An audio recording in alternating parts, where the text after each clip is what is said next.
अस्सलाम वालेकुम aspirants, this is your mentor Abdul Rahman Janjua और आज जो है हम मैथमेटिक्स का लेक्चर नंबर सेकंड स्टार्ट करने जा रहे हैं।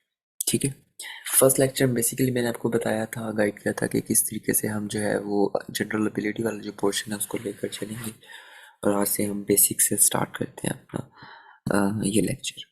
आपको पता है क्योंकि इसकी ड्यूरेशन जो है लेक्चर्स की वो 7 से 8 मिनट या मैक्सिमम 10 मिनट है, तो मैं आपको उतना ही पढ़ा सकूँगा इन 10 मिनट में। लेक्चर्स कॉन्टीन्यूसली आते जाएंगे और आपका सिलेबस भी कंप्लीट होगा, लेकिन जाहिर सी बात है एक टाइम लिमिटेशन या टाइम की जो हम कह सकते हैं कि एक लिमिट दे दी गई है, उसके मुताबिक ही हम पढ़ेंगे।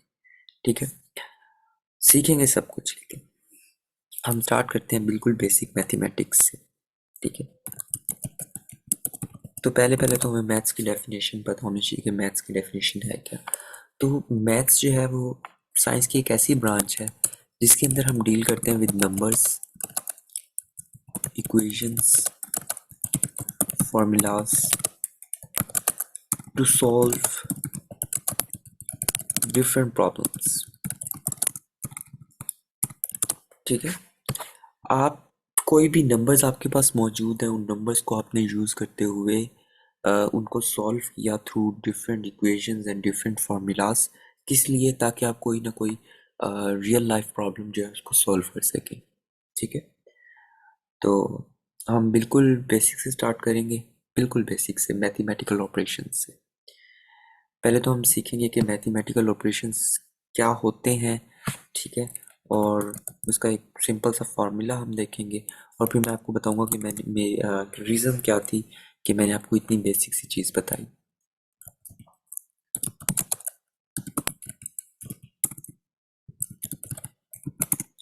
मैथमेटिकल ऑपरेशंस क्या होते हैं बच्चे? आप ड्यूरिंग योर रियल लाइफ, जो प्रैक्टिकल लाइफ है, या आप बिल्कुल बचपन से आप जो मैथ्स पढ़ते हुए आ रहे हैं उसके अंदर आप एडिशन करते थे, सब्ट्रैक्ट करते थे, आप मल्टीप्लाई करते थे या आप डिवाइड करते थे।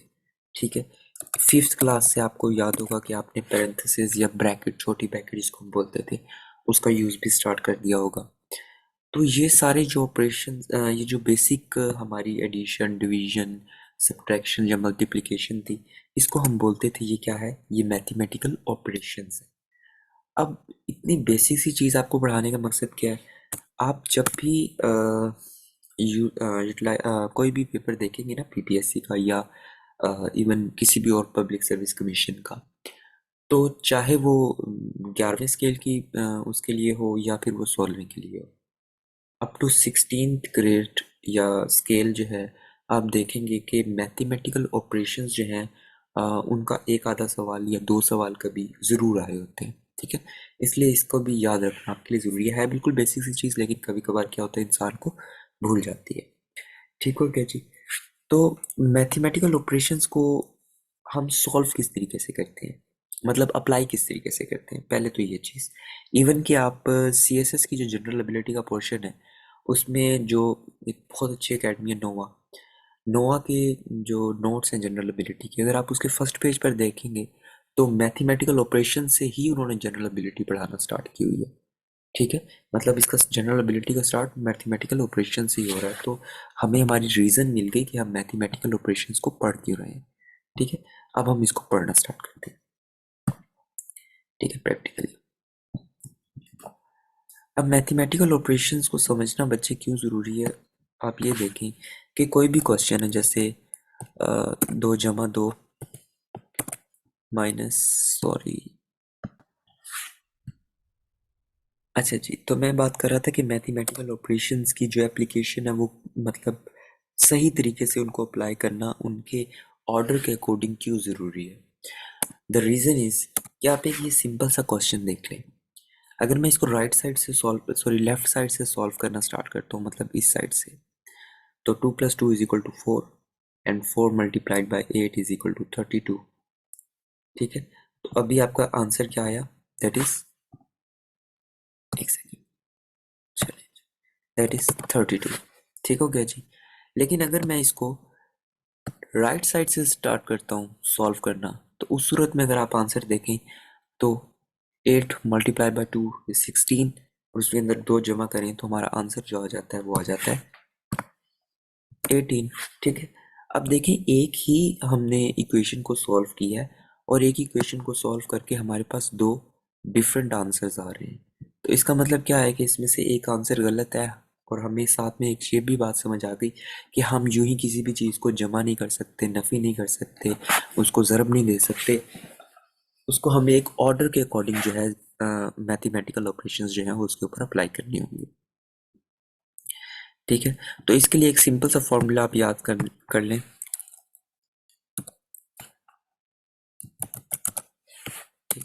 BDMAS, सबसे पहले जो चीज़ सॉल्व होगी दैट इज़ ब्रैकेट। उसके बाद आपने जो ऑपरेशन अप्लाई करना है दैट इज़ डिवीजन। यानी कि मेरे कहने का मकसद ये है कि एक ही इक्वेशन आपको दी हुई है और उसके अंदर ये सारे के सारे मैथमेटिकल ऑपरेशंस मौजूद हैं।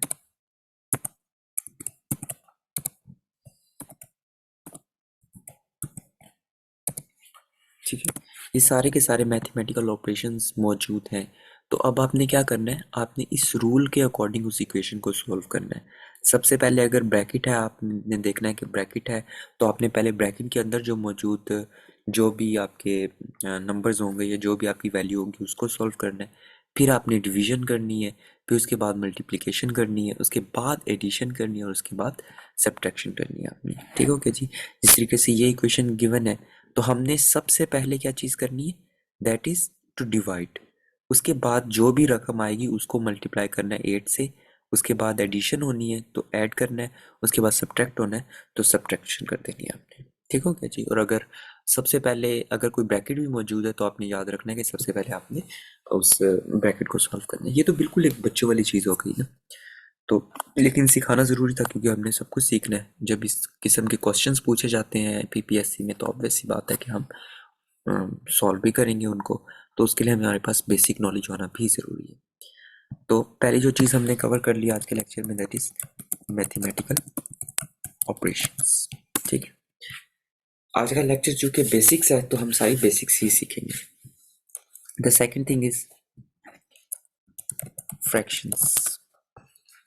आज हमने यही 2 चीज़ें देखनी है बस। First one is mathematical operations and the second thing is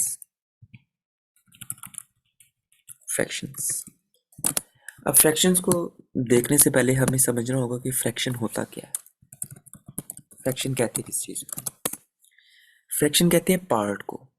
ठीक है, जैसे हम कहते हैं इन अ फ्रैक्शन ऑफ आवर, यानी कि घंटे के या टाइम के किसी भी हिस्से में। तो फ्रैक्शन क्या है, बेसिकली एक पार्ट है। ठीक है, पार्ट ऑफ टोटल। यानी आपके पास एक चीज़ थी, एक गिलास था, ठीक है, या एक ट्यूब थी क्योंकि इसकी शेप ट्यूब की तरह बन गई है ना। तो आपकी एक ट्यूब थी, ठीक है, उसमें से आपने कुछ हिस्सा तोड़ा और अलग कर दिया। तो आपने ये जो हिस्सा तोड़कर अलग किया ये इस पूरी ट्यूब का एक फ्रैक्शन है। ठीक है, यानी कि part of the whole tube. ठीक है, तो फ्रैक्शन को हम डिफाइन कैसे करेंगे? Fraction is defined as the part of whole या पार्ट ऑफ टोटलिटी या पार्ट ऑफ,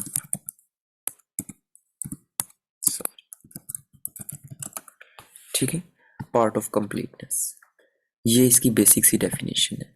अब ये आपको पढ़ाने का मकसद क्या और इसके पीपीएससी के रिलेटेड क्वेश्चंस किस तरीके से आते हैं। जैसे मैं कह देता हूँ कि 1/2, इसका मतलब क्या है कि टोटल हिस्से 2 थे, उसमें से एक हिस्सा हमने लिया हुआ है। ठीक है, यानी कि हाफ।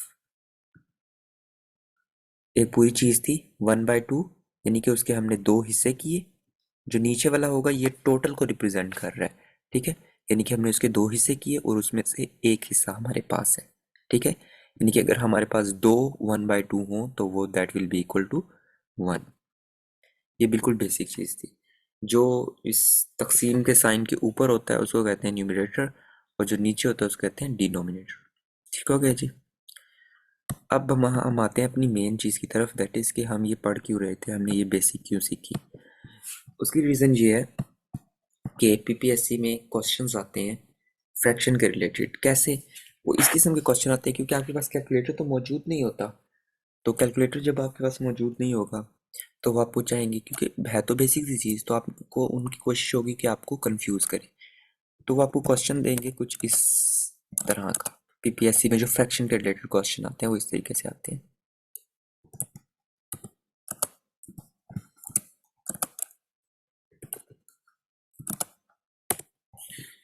21/4। अब वो कहेंगे आप इनमें से बताएं कि कौन सी फ्रैक्शन जो है, ये भी एक फ्रैक्शन है, ये भी एक फ्रैक्शन है और ये भी एक फ्रैक्शन है। तो वो आपसे पूछ सकते हैं कि बताएं कि इनमें से कौन सी फ्रैक्शन जो है वो लार्जेस्ट है। ठीक है, तो सिंपल, आपने क्या कर लेना है, इसको सॉल्व आपने कैसे करना है। अब आपके पास कैलकुलेटर तो नहीं है, तो आप किस तरीके से अंदाज़ा लगाएंगे कि चार मतलब टोटल जो है वो चार है, उसके 21 ही से बड़े हैं, 3/5 बड़ा है या 22/7 बड़ा है। ठीक है, अब यहाँ पर चलें, इसके अंदर तो थोड़ी कन्फ्यूजन कम है हमें, लेकिन इन दोनों में कन्फ्यूजन ज़्यादा मौजूद है। ठीक है, तो हमने किस तरीके से अंदाज़ा लगाना है कौन सी फ्रैक्शन सबसे बड़ी है या कौन सी फ्रैक्शन सबसे छोटी है। तो उसका एक सिंपल सा फॉर्मूला है, वो क्या है कि जो भी गिवन है आपको, जैसे 22/7 गिवन है आपको, 3/5 गिवन है आपको, और आपको गिवन है 21/4। ठीक है, आपने क्या करना है, सबसे पहला जो आपने काम करना है वो ये करना है कि इनके जो डिनोमिनेटर्स हैं उनको आपने इक्वल कर लेना है, उनको आपने इक्वल कर लेना है।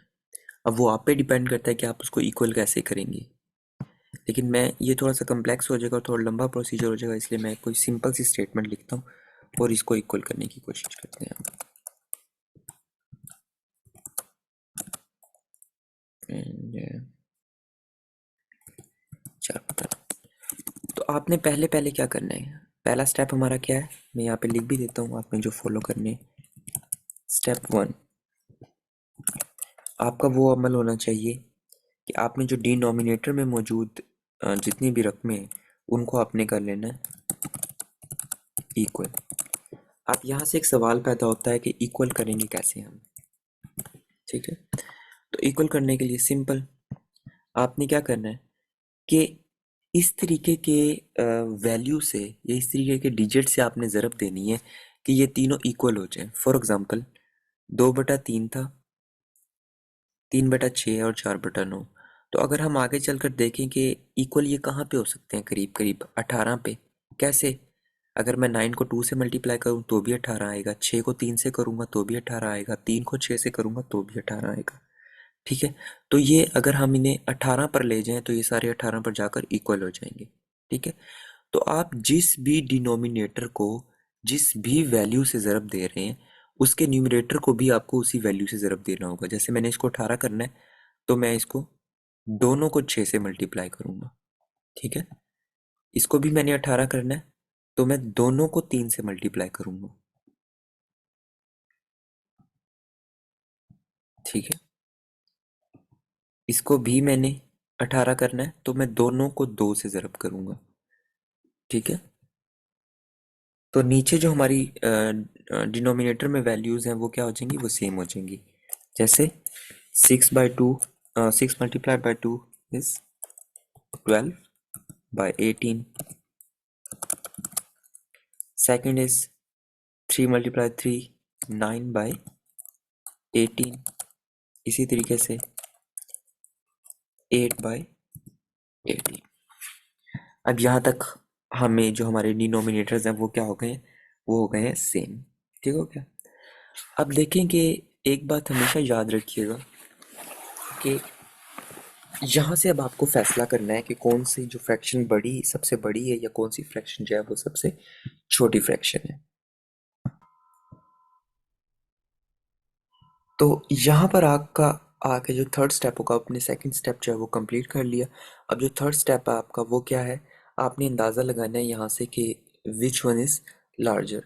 तो याद रखें डिनोमिनेटर जो है वो तो सबके इक्वल है। ठीक है, तो आपने न्यूमरेटर से ही अंदाज़ा लगाना है कि कौन सा बड़ा है कौन सी फ्रैक्शन छोटी है। तो जिसका न्यूमरेटर सबसे बड़ा होगा वही जो फ्रैक्शन है वो सबसे बड़ी होगी। तो यहाँ पर हम देख सकते हैं कि जो 2/3 था उसका न्यूमरेटर सबसे बड़ा है, 12/18 है।